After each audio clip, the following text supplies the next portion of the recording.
Assalamualaikum warahmatullahi wabarakatuh.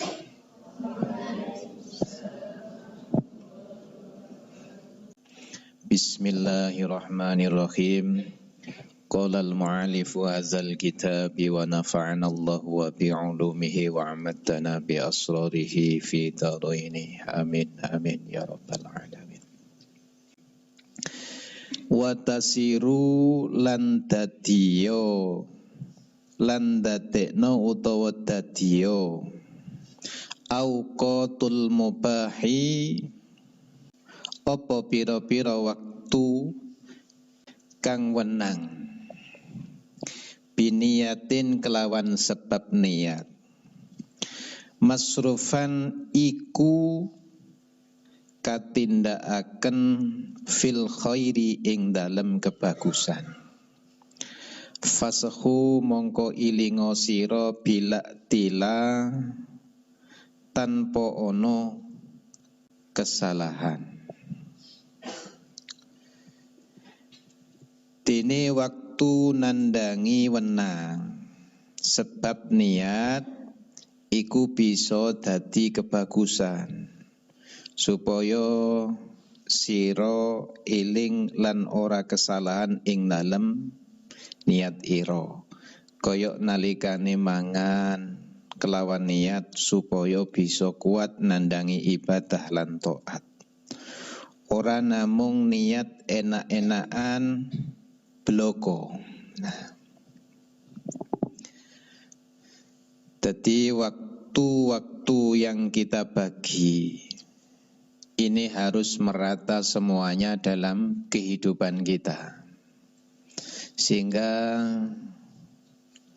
dari waktu-waktu yang mungkin kita lakukan yang hukumnya wenang ya. Jadi perilaku yang hukumnya wenang seperti makan, minum, tidur. Ini adalah perbuatan yang dihukumi wenang. Ya, wenang itu boleh. Ya. Artinya kita makan ya boleh, gak makan ya ya boleh. Ini asal hukumnya makan itu adalah mubah. Minum pun juga begitu. Minum ini boleh, ya. Gak minum juga boleh. Tapi kalau sudah mengarah, kalau dia tidak makan akan menjadikan mudorot, ya, akan menjadikan mudorot. Mudorot itu sesuatu yang bahaya untuk dirinya. Maka makan ini menjadi wajib, ya. Maka makan, minum, tidur ini akan menjadi wajib. Sebab kalau kita nggak makan, kita akan jatuh sakit. Kita tidak minum, kita akan jatuh sakit. Kita nggak tidur akan jatuh sakit. Maka tidur kita ini malah menjadi wajib. Karena tidur, makan, dan minum ini menjadikan kita ini sehat.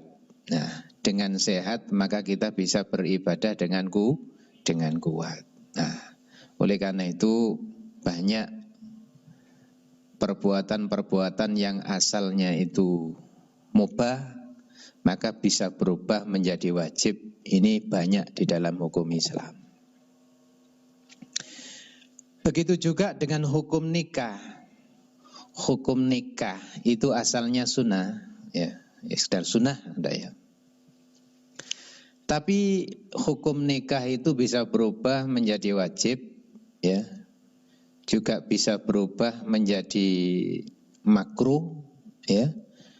Bahkan juga bisa berubah menjadi hukum haram dalam nikah itu. Nah, ini tergantung dari kondisi dan keadaan dari niatnya, ya. Contohnya hukum nikah yang menjadi wajib itu seseorang sing dia sudah cukup umurnya, artinya sudah balik, kemudian dia juga sudah mempunyai kemampuan untuk menafkahi, ya, mempunyai kemampuan untuk menafakoi. Kemudian dia tergolong yang tegangan tinggi. Ya. Ngerti ya tegangan tinggi? Tegangan tinggi itu ibaratnya kabel listrik itu kodek didik langsung nyetrum. Maka kondisi yang semacam iki, nikah ini menjadi wajib. Sebab lek gak nikah bahaya, akan terjebak pada perbuatan maksiat. Maka nikahnya dia itu wajib, ya. Nah, jadi yo ndang cepet-cepet nikah ae lek si model ngono. Umurnya udah cukup, cara nafakoi mampu, tegangane tinggi. Nah, sedangkan yang makruh ini bagaimana? Nikahnya seseorang yang sudah cukup umurnya, tapi dia belum mampu untuk memberikan nafkah, ya. Sedangkan dia termasuk golongan orang-orang yang tegangan biasa-biasa, masih gak rapi diolor-olor nganti rotok tuwek dedek, ora masalah. Sebab dicampur yo opo, model wong wedok yo opo ya biasa. Ya. Enggak tegangan tinggi kaya mang, tegangan tinggi itu bahaya. Ya. Iki golongannya tegangannya biasa, tapi dia belum mampu memberikan nafkah. Maka nikahnya ini makruh semacam ini. Ya. Nah, sedangkan yang haram, hukum nikah yang haram itu seseorang yang punya niatan nikah ini bukan semata-mata untuk menjalankan syariat-syariat di dalam agamanya, ya. Tapi dia punya niatan untuk balas dendam alias untuk menyakiti hati atau menyakiti fisik seseorang. Jadi rabiu tujuannya bukan karena untuk menjalankan syariah, tapi dia dendam. Saking manggele nemen, aku kepingin ngajar arek wedok iku, jan manggel tenan. Tapi isone leluasa kudu dadi bojoku dhisik. Nah, umpamane. Maka niatan yang semacam ini, nikah semacam ini haram, ya, hukumnya haram. Koles dadi bojoku jarno tak bal-balan. Tapi kebal-balan tujuan yang jelek, ya. Karena saya pegel tenanan. Nah, maka nikah yang semacam ini haram hukumnya. Jarno mari nikah tak tinggal selingkuh sing nemen cek mangkel atine. Nah, tidak akan saya beri sesuatu yang menjadi haknya. Nah, nikah semacam ini haram. Jadi bisa berubah hukumnya. Ya, sama dengan makan tadi itu ya. Makan, minum, tidur. Ya. Maka dengan kondisi yang mubah seperti makan, minum, tidur itu, hendaknya mari kita niatkan dengan niatan yang bagus, ya. Lek niat bagus, aku makan untuk supaya nanti badan saya kuat, saya bisa berbuat ibadah, berbuat taat yang lebih banyak. Maka inilah yang diharapkan oleh agama. Sing diharapno karo agama yang ini kita makan, niat kita ibadah. Sebab apa? Dari makan ini harapan saya kalau saya kuat, sehat, aku cek kuat ibadah maneh. Ibadah apapun. Nah, minum pun juga begitu, tidur pun juga begitu. Saya niat istirahat, walaupun ini mubah, saya tidur dengan tujuan nanti saya bisa bugar kembali, bisa untuk beribadah kembali. Aku tak turu rek awan. Sebab saya punya kegiatan yang banyak. Bengi mari sahur kudu ngaji. Lah, ngaji ku lek mari sahur iku cek gak turu ae nang panggonan ngaji. Aku awan tak turu. Nah, kesempatan istirahat di siang ini kita gunakan. Tidur sampean ini sudah bernilai ibadah. Karena apa? Karena bergantung pada sesuatu yang mulia berupa kegiatan ibadah. Kayak sampean santri pondok ini mulai dari rumah sudah disetel. Aku te budal nang pondok rek, ate belajar golek ilmu ngaji ambek sekolah krono Allah. Berangkat dari rumah dengan niat yang semacam ini, sampean turunin ning pondok enggak podo rek karo orang-orang yang ada di perkampungan rumah-rumah ini. Sampean sudah nyetel wis turunin ning pondok, ini sudah termasuk ibadah. Karena apa? Niat sampean dari rumah bagus, ya. Nah, oleh karena itu mulianya orang-orang mencari ilmu itu di dalam perjalanan sampai di tempat tujuan, apa yang dia kerjakan asalkan tidak melanggar peraturan agama, ini semuanya dinilai ibadah karena niatnya tadi. Tunggale onok dawuh naumu shaimin ibadatun. Tidurnya orang yang berpuasa ini dinilai ibadah. Nah, karena apa? Orang yang berpuasa ini umumnya kan biasanya kan lemes badannya.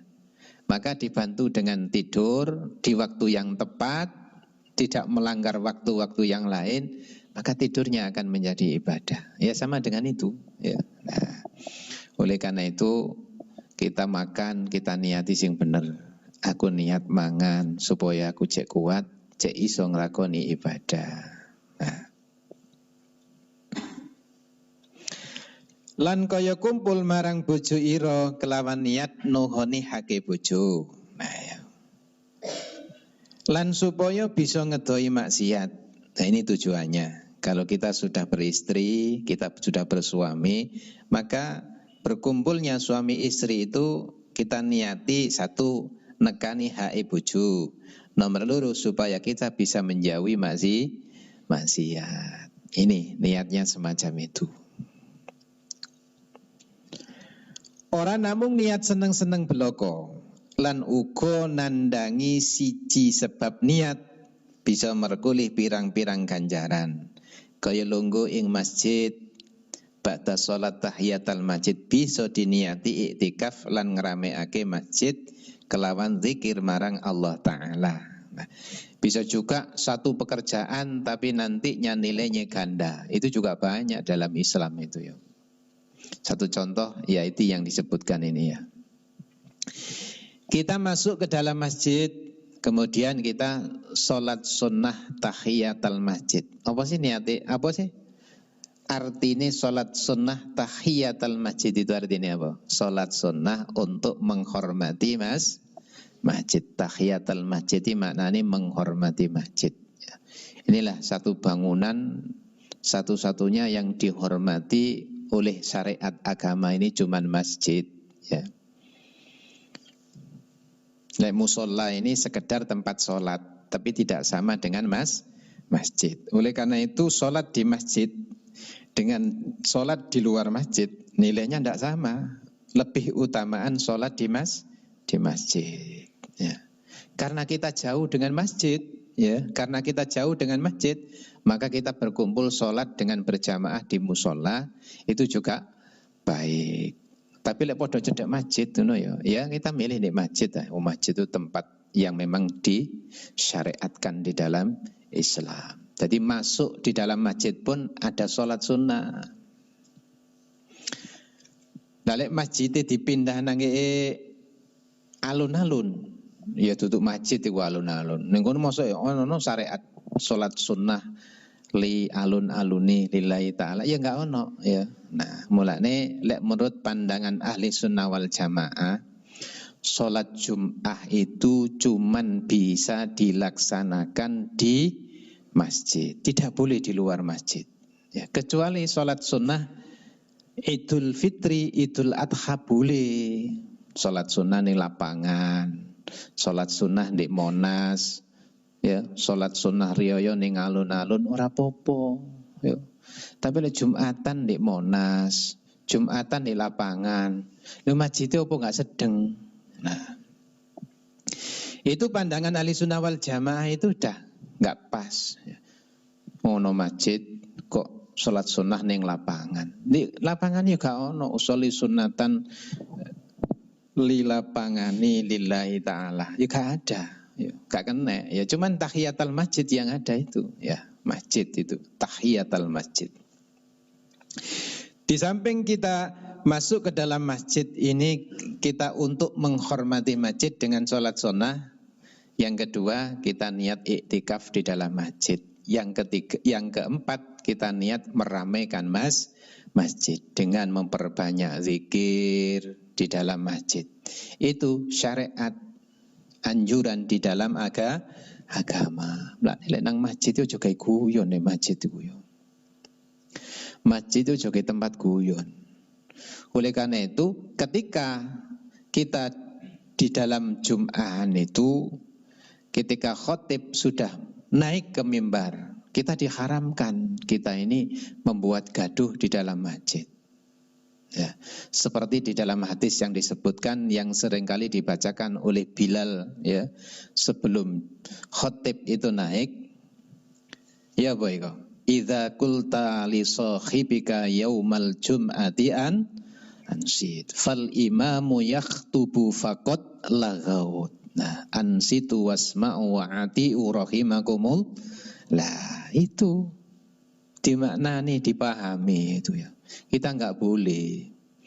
Kita berbicara untuk menegur teman kita yang rame, rame, atau kita dengan sebutan apa ya biasanya dengan kode rame. Iku gak boleh, itu termasuk katut rame. Fakot lagot itu. Maka sama dengan dia menyia-nyiakan Jum'atannya. Ya. Dengan tujuan dia fakot lagot moko podo karo menyia-nyiakan Jum'atan. Dia Jum'atan tapi dinilai dia termasuk orang yang tidak Jum'atan. Fakot lagot. Nah, oleh karena itu kita hati-hati lah Jum'atan, ojo rame. Kita Jum'atan mulai kita masuk ke dalam masjid harus tertib, ojo rame, tidak boleh kita ini ngelangkai gulune wong-wong sing jamaah. Gak boleh krono sampean kepingin manggen nang ngarep tekone keri. Wah kira biyak wong terus kepingin nang ngarep. Ini haram hukumnya ini. Lek teko keri yo keri ae ta, ya gak oleh njuk. Teko keri njuk nang ngarep. Lek kepingin manggen nang ngarep budal nang masjid jam 09.00 ngono lho. Dhisik dhewe sampean ning kono. Ya, dhisik dhewe.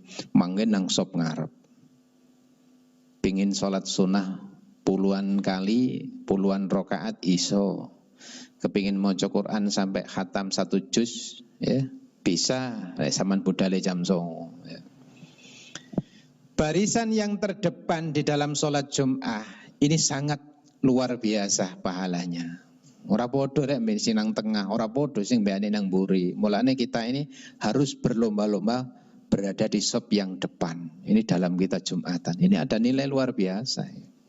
Tapi caranya ya harus sing pas carane. Yaiku mangko lek kepengin manggen nang arep kudu tekone dhisik. Lek teko keri manggen nang ngarep iku yo kecuali dia seorang imam, seorang khotib ya. Pancene ngono tugasnya nek ngarep ya otomatis kita upayakan walaupun terlambat tekone ya malih. Lah kalau semacam itu boleh ya. Lek gak bertugas menjadi khotib, ya teko keri ya ngene ndek mburi. Teko sedengan ngene di tengah. Teko dhisik ngene ndek ngarep ini. Nah, jadi lek iso Jumatan kita berlomba-lomba menjadi sop yang di depan. Budale yo aja awan-awan. Ngono yo. Iki arek pondok diperhatikan santri pondok ini yang putra terutama. Jadi diupayakan lek wis mari sekolah yo ojo santai-santai lek dino Jumat itu. Berusaha ndang ngadus persiapan Jumatan kita budal nanti ojo teko wis adan. Wis teko wis adan niku termasuk wis ditutup rek bukune malaikat sing tukang nyatet kebaikan di dalam masjid. Kita budal sadurunge azan. Kita sudah ada di masjid. Kita cari tempat yang di depan bisa. Untuk kone wis adan kating golek ning ngarep ya angel ya. Nah, ini diperhatikan anak pondok terutama yang putra iki. Untuk kone sekolah ya 10:30 ndang langsung teko sekolah mandi persiapan. Nah, nanti diusahakan jam 11 sudah ada di masjid. Ngono lho ya. Nah, ora laren salah dino Jumat teko sekolah sik leren turu-turuan. No, wis gak pas. Lek Jumat harus diutamakan.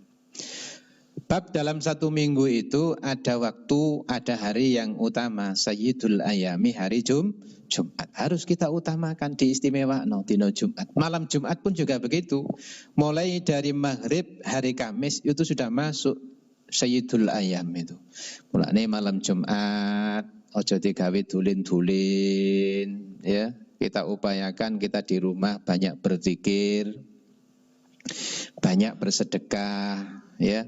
Kita baca Quran. Ngono. Sebab nilainya dalam kita berbuat kebaikan itu dilipat gandakan karena Sayyidul Ayam. Biyen niku gawe rebutan rek dina Jumat itu. Lah Nabi Isa itu juga merebut hari Jumat supaya menjadi hari keutamaannya. Nabi Musa pun juga merebut nang Gusti Allah, ya Allah dadekaken dina Jumat dadi utamane kangge kula lan umat kula. Enggak, dina Jumat wis tak paringno marang Kanjeng Nabi akhir zaman yaiku Nabi Muhammad sallallahu alaihi wasallam. Kita diberi oleh Allah, dipilih langsung, digai tanpa kita pesen, dipilih Kanjeng Nabi karo umatnya kita semuanya dipilih. Kita hormati hari Jumat itu, ngono ya. Kita hormati hari Jumat itu, kita isi dengan berbagai macam kegiatan-kegiatan ibadah. Akhirnya Nabi Musa dikei keistimewaan dina Sabtu. Jadi wong Yahudi utamane dinane ya Sabtu. Lah wong Nasrani umat Nabi Isa diberi hari Minggu. Ngono lho. Nah, lek wong Islam diwenehi hari Jumat. Hari Jumat ya, hari Jumu'ah ya. Lek kita mengacu ke dalam bahasa Arab itu duduk Jumat ya, tapi Jumu'ah. Tadi mime di doma. Sampeyan delok di Al-Qur'an. Idza nudiyati lis-sholati yaumil jumu'ah.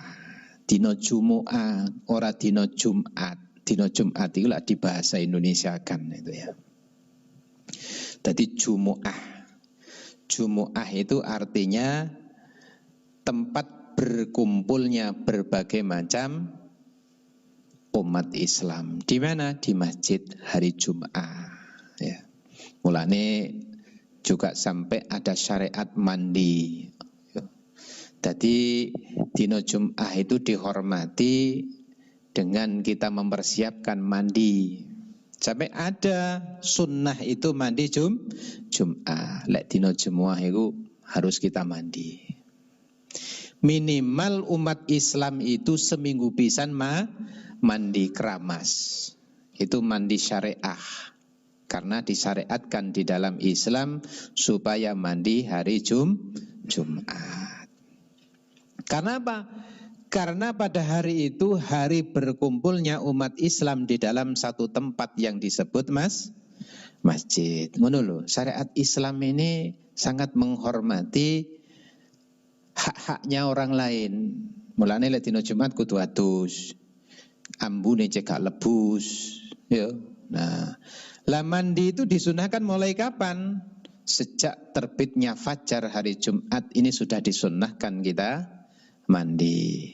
Lah antara jarak dekatnya kita berangkat ke masjid ini juga akan memicu lebih kesunahannya. Atus isu jam 3 atau manjing subuh terbitnya fajar itu ya, kita mandi keramas dina Jumat. Itu juga sunnah. Tapi timbangannya wong sing adus jam 9 pagi, lebih baik mana? Lebih baik jam 9 pagi. Jam 9 pagi kita mandi dengan jam 10, lebih baik mana? Kita lebih baik mandi jam 10. Nah, alasannya apa? Wong mandi ku lek wis suwe, nguap mandine. Engko nek keringet ilang, lebus maneh.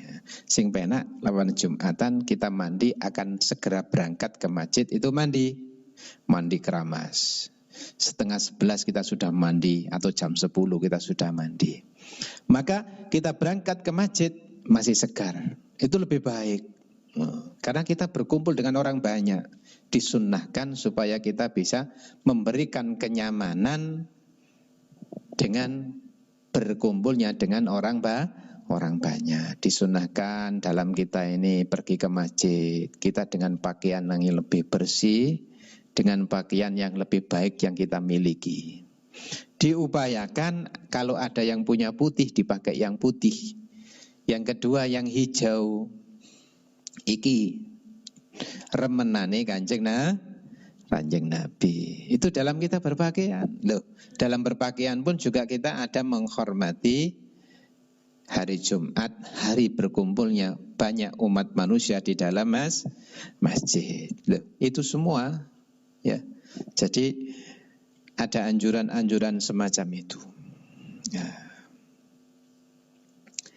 Lan entremake ati lan niat ngedoi saking krungu mungkar, yaiku kabeh sebab niat bisa merkulih pirang-pirang ganjaran saking Allah Subhanahu wa ta'ala. Jadi dengan kita di masjid lebih lama, kita berangkat Jumatan lebih pagi, itu nilainya akan lebih baik.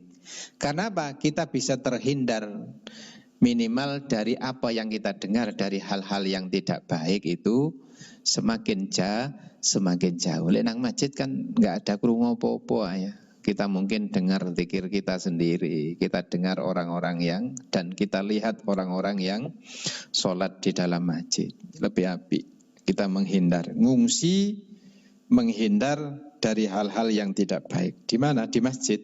Nah. Wazi lan supaya bagi sira bi aunillahi kelawan pitulungane Allah waktaka ing waktu ira wasrifan lan dadekno sira kulan ing sekabehane waktu bima kelawan tandangan wa ya waktu la ikun kang patut mutabaddilan halin jungkung ibadah ayuhas salik supaya sira membagi waktu ira kelawan pitulungane Allah Ta'ala supaya kabeh waktu sira gunakake kanggo nandangi ibadah lan taat kang patut marang sira. Nah ini ya. Jadi kita harus bisa membagi waktu. Lah iso membagi waktu itu kita bisanya karena pertolongan Allah. Waktu kita bagi, jangan sampai waktu kita sia-sia. Ini harus kita bersandar kepada Allah. Artinya kita harus merasa dalam diri kita bisa melakukan dalam waktu ke waktu ini sesuatu yang bernilai ibadah. Ini bukan karena upaya kita, tapi ini adalah semata-mata pertolongan Allah. Biiznillah, dengan izin Allah. Kita ini bisa berbuat apapun karena izin Allah. Mulane waktu ada panggilan untuk berbuat sholat di dalam muadzin itu jawabannya kan ngono ya. Hayya 'alas shalah. Ya apa? La haula wala quwata. Nah, hayya 'alal falah. Jawabannya la haula wala quwata illa billahil aliyyil azim. Hayyala sholah, mari kita nuju kepada sholah, kebaikan, kepatutan. Lek hayya alal falah, mari kita nuju kepada keberuntungan. Apa itu sholat? Ya, keberuntungan. Kita nuju sholat. Ya. La haula wala quwata illa billah. Tidak ada daya dan kekuatan kecuali atas pertolongan Allah. Kita bisa mendatangi tempat untuk sholat karena dipanggil oleh muadzin, orang yang azan. Itu pun juga berkat pertolongan Allah. Ini loh ya. Jadi di samping kita melaksanakan karena Allah, jangan lupa, dan ini juga yang terpenting, disertakan dari kita niat yang baik karena Allah, kita merasa mendapat pertolongan Allah. Ini yang disebut lillah dan billah. Lillah, kita mengerjakan semuanya itu karena Allah, jangan karena siapa-siapa, tapi karena Allah. Billah, semuanya itu yang saya kerjakan itu karena pertolongan Allah. Itu billah. Kita semuanya ini tanpa pertolongan Allah tidak akan bisa kita ini. Iso sampean neko ngaji nang tempat kene ini pun juga karena pertolongan Allah. Kita bisa menjadi orang iman, kita menjadi orang Islam, itu juga karena pertolongan Allah, karena hidayah Allah. Ini loh ya. Kalau nggak merasa begitu, kita akan merasa bisa berbuat sendiri. Ini yang salah ini ya. Berbuat sendiri itu berarti kita tidak terapillah. Otomatis kita akan menjadi orang yang menyekutukan Allah. Nah ini ya, mulanya ibadah ini jangan lupa lillah billah. Lillah kita karena Allah.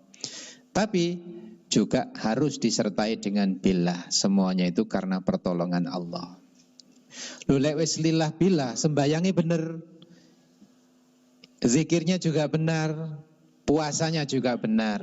Semua aktivitas ibadahnya semuanya akan benar karena konsep lillah dan billah. Lillah karena Allah, billah kita mendapat pertolongan Allah, sehingga kita laung lewis billah itu sembayang masuk ate njuk ganjaran. Lewis billah mosok poso kate njuk ganjaran. Lewis billah mosok kita zikir njuk ganjaran. Ya gak mungkin ta. Wong kita ini isone sembayang, isone poso, isone zikir, isone kita mencari ilmu ini semuanya dikersakno, dikei pertolongan Gusti. Nah, lewis kabeh dikersakno Gusti Allah. Wong ora melok napa-napa kate njuk bayaran. Yo gak pantes ta. Nah, inilah orang-orang yang sudah arif billah, orang-orang yang sudah kenal dengan Allah, maka ganjaran ini sudah enggak apa? Enggak tujuan. Yang kita cari ini adalah apa? Ridhonya Allah. Yang kita cari ini adalah kita bisa menjadi hamba Allah yang sebenarnya. Tujuannya meiku bukan pahala, bukan ganjaran ya. Nah, swarga neraka itu dadi tujuane. Dah lewat itu. Orang-orang yang sudah kenal Allah ya, itu sudah lewat. Neraka, swarga ini sudah lewat. Bukan tujuan. Yang dituju yang bikin surga, yang dituju yang bikin neraka. Sing dituju sing paring ganjaran. Ya. Kaya kanggo salat, mulang agama utawa ngaji, wiridan, maca Quran, maca sholawat, zikir lan liya-liyane, lan uga kanggo golek rezeki kelawan niat miturut perintahe Allah Ta'ala. Dene carane membagi waktu antarane kaya kasebut ing mburi. Jadi semuanya ini harus kita tata. Wong Kanjeng Nabi ku dawuh bahwa waktu beliau Kanjeng Nabi ini dibagi menjadi 3/3 bagian ya. Sepertiga dari waktu beliau dipakai untuk Allah. Sepertiga waktu beliau dipakai untuk keluarga. Sepertiga waktu beliau dipakai untuk umat. Inilah Rasulullah membagi dalam kehidupannya. Tadi sepertiga untuk Allah. Tadi gak boleh kita semuanya untuk Allah. Maksudnya untuk Allah ini dipakai untuk kita ini jungkung ibadah nang Gusti Allah. Kanjeng Nabi dari sepertiga waktunya dalam hidupnya ini untuk Allah. Sepertiganya untuk keluarga. Kanjeng Nabi tidak melupakan keluarga. Jadi gak oleh wong ki wiritan tok, maca Quran tok nang masjid umpamane yo. Zikir tok keluarga dilalekno. Kita enggak boleh, harus seimbang itu ya. Kayak nyuntuh Kanjeng Nabi. Untuk umat kita bergaul dengan masyarakat ini juga dianjurkan oleh agama. Ya seperti yang sudah dilaksanakan dalam keterangan-keterangan yang lalu. Kita datangi masyarakat, kita bergaul dengan masyarakat dengan tujuan kita yang baik. Tekani kita bergaul dengan manusia, kita bisa amar ma'ruf nahi mungkar. Kita bergaul dengan manusia, kita bisa berbuat yang ada manfaatnya. Ini dalam kita bergaul. Kanjeng Nabi pun juga begitu dalam mencontoh dalam mencontohi mengatur waktu. فإذا بدا فجر فصل تخشعا متدبرا لقراءتي ومكملا.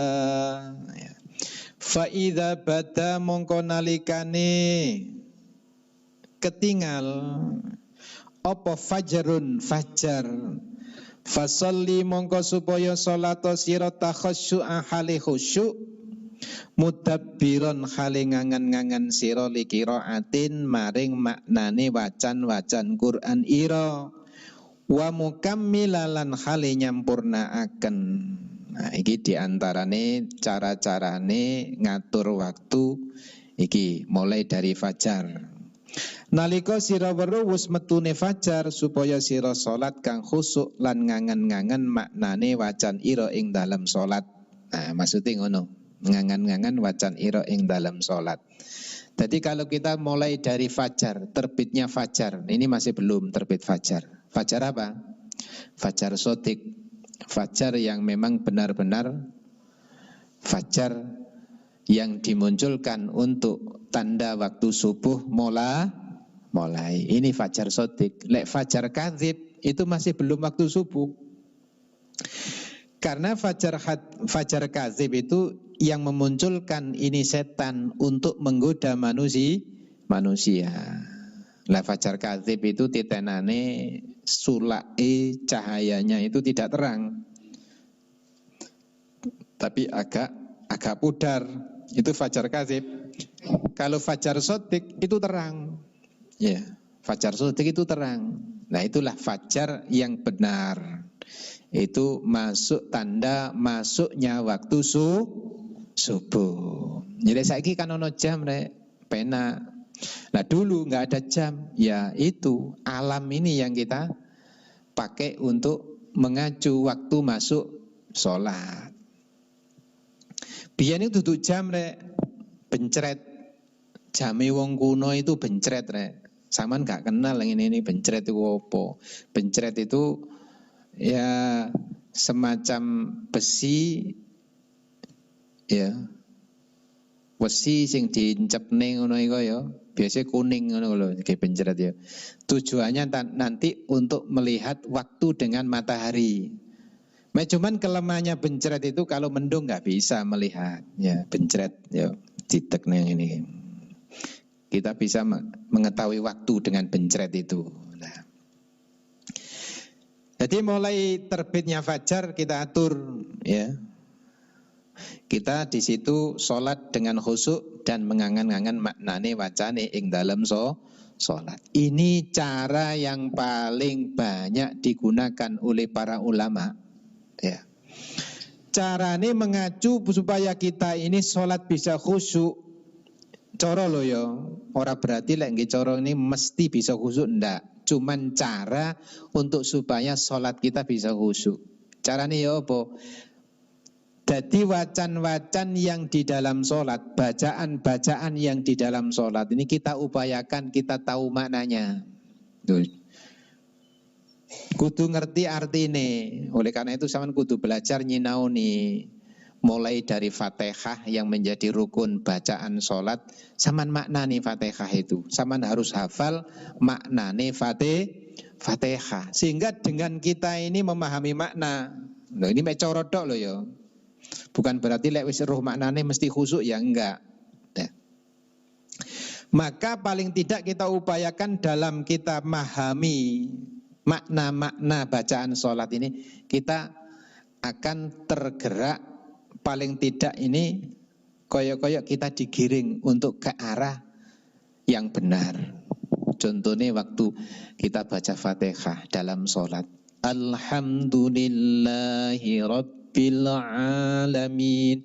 Kita terbayang maknanya dalam pikiran kita, ya, dalam hati kita terbayang makna itu. Segala puji bagi Allah yang mengatur semua alam. Nah, sehingga angan-angan kita ini akan mengarah, kita iki sholat, aku iki sholat ngadep yang punya puji-pujian dari yang mengatur semua alam. Kita ingat Allah. Ar-Rahmanir Rahim, yang mempunyai sifat Ar-Rahman dan Ar-Rahim. Siapa? Allah. Kita tetap ingat Allah, digiring kita nggak lepas dari Allah. Loh, itu loh.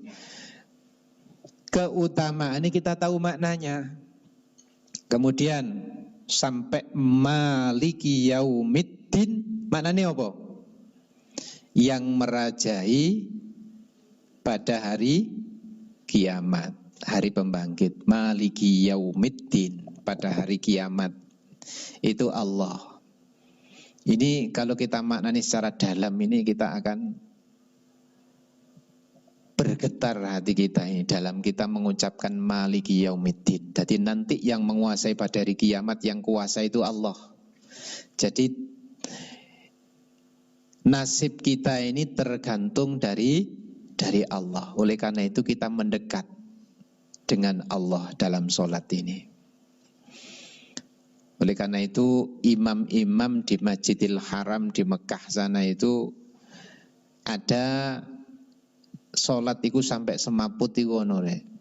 Imam masjid besar itu sholat semaput itu pernah terjadi, sering itu ya.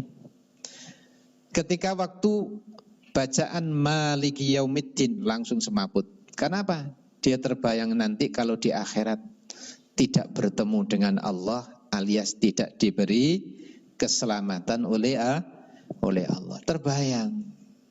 Nah, jadi saking penghayatan yang lebih dalam sehingga sampai semacam itu. Nah, itulah wong sholat itu. Belum lagi dalam kita rukuk dan sujud ini adalah inti daripada sholat. Rukuk dan sujud ini adalah inti daripada sholat. Karena di dalam Al-Quran itu orang yang sholat disebut orang yang rukuk. Kadang-kadang juga disebut orang yang sujud. Karena intinya di sana. Dalam rukuk posisi kita membungkuk. Lah membungkuk ini tanda kita menghormati zat yang maha mulia. Posisi fisik kita menunjukkan ada pengkultusan kepada Allah. Rukuk, mungkuk.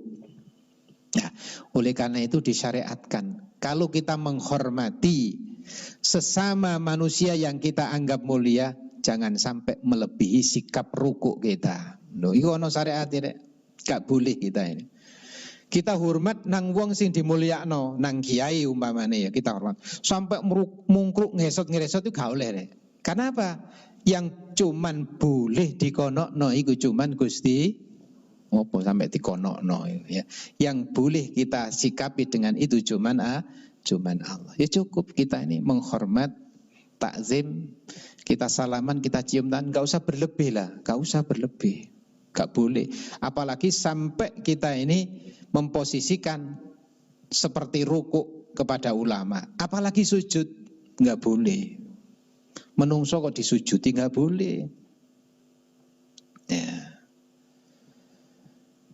Lah sujudnya malaikat kepada Nabi Adam itu apa sujud-sujud sama dengan Allah? Ya enggak sama. Sujud yang kepada Nabi Adam itu malaikat liikhtirami li Adam. Cuman untuk menghormat, bukan sujud untuk pengkultusan, bukan sujud untuk menyembah. Inilah ya. Nah, kita ruku, kita sujud. Ini inti daripada sholat. Sebab dengan ruku ini pengkultusan. Ini intinya, wong nyembah nang Gusti Allah ya. Kita totalitas, kita buang diri kita, ya, kita hinakan diri kita, tidak ada nilainya sama sekali. Yang mulia hanya Allah. Ini inti sholat. Mulane wong lek ahli sholat ini sifat tawaduknya itu pasti muncul. Lah lek ana wong sergap sembahyang kok si pancet sombong, pancet kemlindi, ya, sikapnya angkuh, iki gak sembahyang wong iki. Atau dia sholat tapi tidak sampai masuk dalam jiwanya. Pelajaran sholat ini loh ya. Ya. Oleh karena itu ibadah-ibadah ini mari kita ambil hikmahnya. Ya. Ibadah sholat hikmahnya banyak. Ya.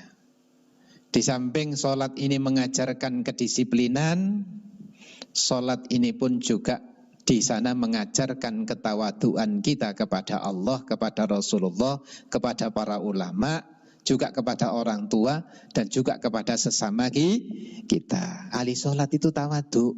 Ya. Nah ini loh ya. Ahli sholat ini tawadhu. Ini. Oleh karena itu kalau kita mengkaji falsafah sholat, wah ini luar biasa. Waktu nih akeh malian ya. Nah, ini falsafah sholat. Ini kita atur. Mulai dari pagi terbit fajar kita atur, kita sholat. Kita dalam sholat kita upayakan ngangen-ngangen maknane bacaan di dalam sholat. Lan supaya sira nyampurnaake syarat-syarat rukun lan sunahi sholat, ojo ono kang sira tinggal. Loh, di dalam kita sholat ini loh ya. Tadi syarat kemudian rukun daripada sholat ini harus kita perhatikan. Nah, berarti lek ono tekanan yang gini, dengan secara tidak langsung kita wajib ngaji, belajar. Sing iso ngerteni syarate sholat iki ya di hukum syariat di dalam ilmu fikih. Saman kudu ngaji ilmu fikih. Syarat itu apa? Suatu penggawean yang di luar sholat harus dibawa sampai tutuke sholat. Iku jenenge syarat rek. Contohnya kaya wudu, kita harus suci dari hadas kecil dan hadas besar karo sholat iki. Ini menjadi syarat. Mulai zaman sak durunge sholat sudah harus punya ngantongi syarat iki. Baru masuk sholat. Sampai di sholat dan sampai tutuke sholat tidak boleh putus syarat ini. Tengah-tengah sholat dadak ngentut, tit, batal ora. Syarat hilang. Kita harus gagal nih sembayangi, kita wudhu kembali. No. Mulai di sholat itu dalam berjamaah kudu jujur, nggak oleh disembunyikan. Mulai dadi imam, waduh dadi imam, dadak ngentut, tapi orang muni. Ini harus jujur, metu. Sing ganteni makmum, gak oleh duman dadi imam ngentut bene ora krungu terus ae. Lha iki jenenge gak jujur iki ya. Lek rumangsa batal, rumangsa ngentut ya kudu minggir. Nah, kita tahu diri dalam posisi dalam sholat. Nah ini loh ya. Jadi harus semacam itu. Ini syarat jenenge. Kayak contohnya zaman tak contohkan lagi yang sering saya katakan itu ibaratnya syarat itu lebih jelasnya kalau kita kepingin mlebu nang stadion Kanjuruhan, katen delok Arema. Syaratnya harus ngandongi karcis. Lek sampean wis tuku karcis berarti sampean sudah ngantongi syarat. Syaratnya mlebu. Lah karcis, tanda karcis ini pun kita bawa sampai pertandingan mulai sampai buyar. Jadi tanda kita membawa karcis. Ini syarat. Lek rukun. Rukun itu perbuatan yang di dalam sholat. Seperti baca Fatihah. Seperti baca takbiratul ihram, seperti ruku, sujud dan lain sebagainya. Lah rukun ada kauli, ada fi'li. Kauli ini pengucap baca-bacaan itu. Ini ada yang katut rukun, ada yang katut sunnah. Orang yang bisa menyempurnakan sholat iki rukun dan sunnahnya dilaksanakan. Ini loh ya, rukun dan sunnahnya dilaksanakan. Jenenge sembahyang sing sempurna ya ngono ku. Dadi sunnah ora ditinggal. Sunnah dalam sholat termasuk kita baca tasbih di dalam ruku, kita baca tasbih di dalam sujud, kita baca doa-doanya iktidal. Ngono iku sunnah. Lek gak diwaca apa iku mang dadekno batale sholat? Ndak batal. Saman ruku maca tasbih, gak maca tasbih, sing penting tumak ninah. Lek tumak ninah rukun lho ya. Gak tumak ninah batal. Lek sampean gak maca tasbih gak apa-apa. Nah, mulane lek salat tarawih itu kan disingkat-singkat ngono ae. Subhana rabbiyal a'la. Pisan tok. Ya. Apa wis bagus ya wis bagus. Ya. Sebab tarawih itu kan digawe cepet ngono ae umume ya. Soale lek suwe-suwe no jamaah meredeli. Assalamualaikum duh moro karek luru. Lek suwe. Hati lek di terawih itu biasanya seringkali sunai kualitasnya dikurangi. Sing umum sakjane ora ngono mek cuman dadi ngono dhewe lho umume ya. Nah, dadi ngono dhewe. Jadi iftitah enggak diwaca lek salat tarawih itu. Kabira walhamdulillah sama nih iso kesuwen tenan diwaca kabira barang. Langsung Fatihah. Bismillahirrahmanirrahim. Fatihah disambung. Bismillahirrahmanirrahim. Alhamdulillahirabbil alamin arrahmanirrahim maliki yaumiddin iyyaka na'budu wa iyyaka nasta'in ihdinas siratal mustaqim. Ya, lek diwaca cepet Fatihah itu gandengan rek. Aja diputus-putus. Digandeng mulai dari bismillah. Akhir harokatnya hidupkan. Bismillahirrahmanirrahim. Alhamdulillahirabbil alamin arrahmanirrahim maliki yaumiddin iyyaka na'budu wa iyyaka nasta'in ihdinas siratal mustaqim siratal ladzina an'amta 'alaihim ghairil maghdubi 'alaihim waladdallin. Lek dicepetno wasolno, harokate uripno. Ojo bismillahirrahmanirrahim, alhamdulillahirabbil alamin. Sampeyan ya ambekane sitontek sampean. Sambungno. Ini lebih baik. Menurut ulama ahli qira semacam itu. Jadi maca Fatihah itu bisa qat'u jami', bisa waslun jami', bisa gadu-gadu. Qat'u jami' dipegot semuanya. Alhamdulillahirabbil alamin arrahmanirrahim maliki yaumiddin. Terus dipetol-petol ini qat'u jami'. Ada yang waslu jami', yaiku mangko bismillahirrahmanirrahim alhamdulillahirabbil alamin arrahmanirrahim maliki yaumiddin. Iso gadu-gadu. Bismillahirrahmanirrahim alhamdulillahirabbil alamin arrahmanirrahim maliki yaumiddin. Mandek. Iyyaka na'budu wa iyyaka nasta'in ihdinas siratal mustaqim. Mandek boleh ya. Jadi wacan-wacan Quran iku imame ana 7 sing diarani qiraatu sab'ah. Dadi wong maca Quran iki versine akeh. Mulane wong iki lek gak ngaji keseluruhan biasa gampang nyalahno wong maca Quran. Dadi lek wis ngaji qiraatu sab'ah iku wong maca Quran iku gak gampang nyalahno, gak gampang nyalahno. Ya.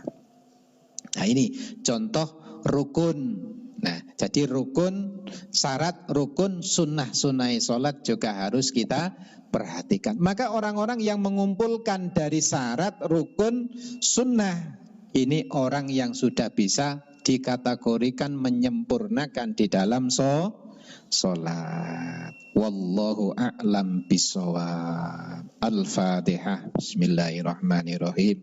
Alhamdulillahirabbil alamin arrahmanirrahim maliki yaumiddin iyyaka na'budu wa iyyaka nasta'in ihdinas siratal mustaqim siratal ladzina an'amta 'alaihim ghairil maghdubi 'alaihim waladdallin. Wassalamualaikum warahmatullahi wabarakatuh.